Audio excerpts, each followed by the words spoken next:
Hey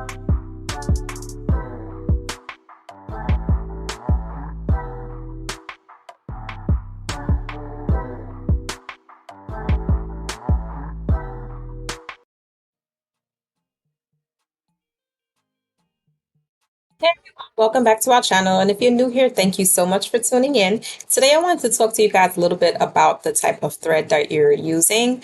This is the thread that I use, and it's called a cross wound thread.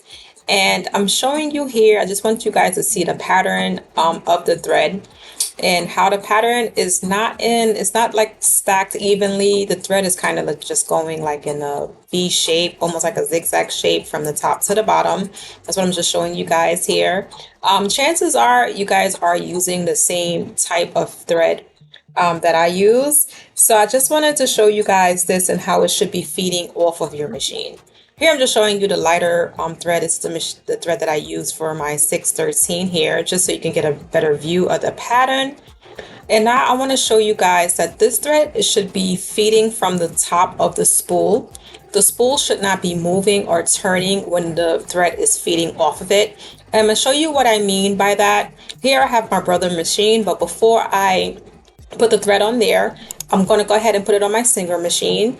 And you can see that the top of the Singer machine, the thread is lying horizontal, is lying down. And this allows the thread off of the cross wound thread to feed correctly. So you can see I'm sewing on the machine and the thread is feeding from the spool without the spool moving. The spool is in place. It is not moving. It is not turning. Only the thread is winding off of it, which means that this thread is feeding correctly off of the spool. So if you have this machine or a machine like this, then it's fine. Your thread is feeding correctly. So now I'm going to take the thread off and I'm going to move it to my brother machine. And once I get it threaded, I'm going to go ahead and start to sew so you can see the difference. Excuse my hair. I'm sorry, guys. It is wash day. I know my hair is a hot mess. So my thread is moving and you can see that the spool is spinning. So I'm going to go ahead and do it again. And you see how that spool is moving and you see how I speed it up a little bit and then it started to wobble.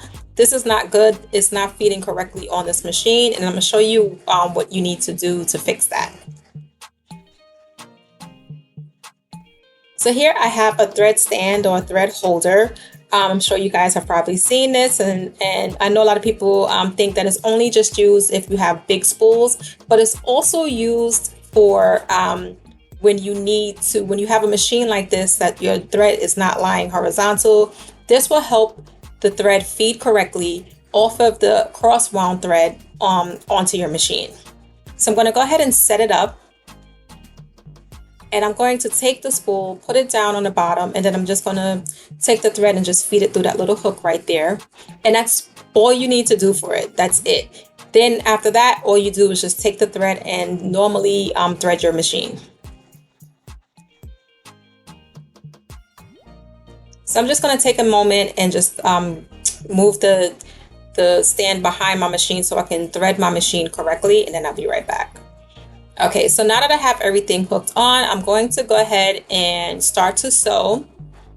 And you see I am sewing and my spool is not moving. The thread is just coming off of the top of the spool the way it's supposed to, and it's feeding through the machine correctly.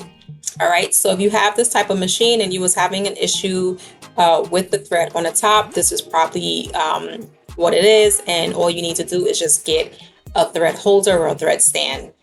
All right, so I hope this helped you guys out a bit. And this is probably going to be my last video for 2022. So thank you guys so much for watching, and I'll see you guys next year.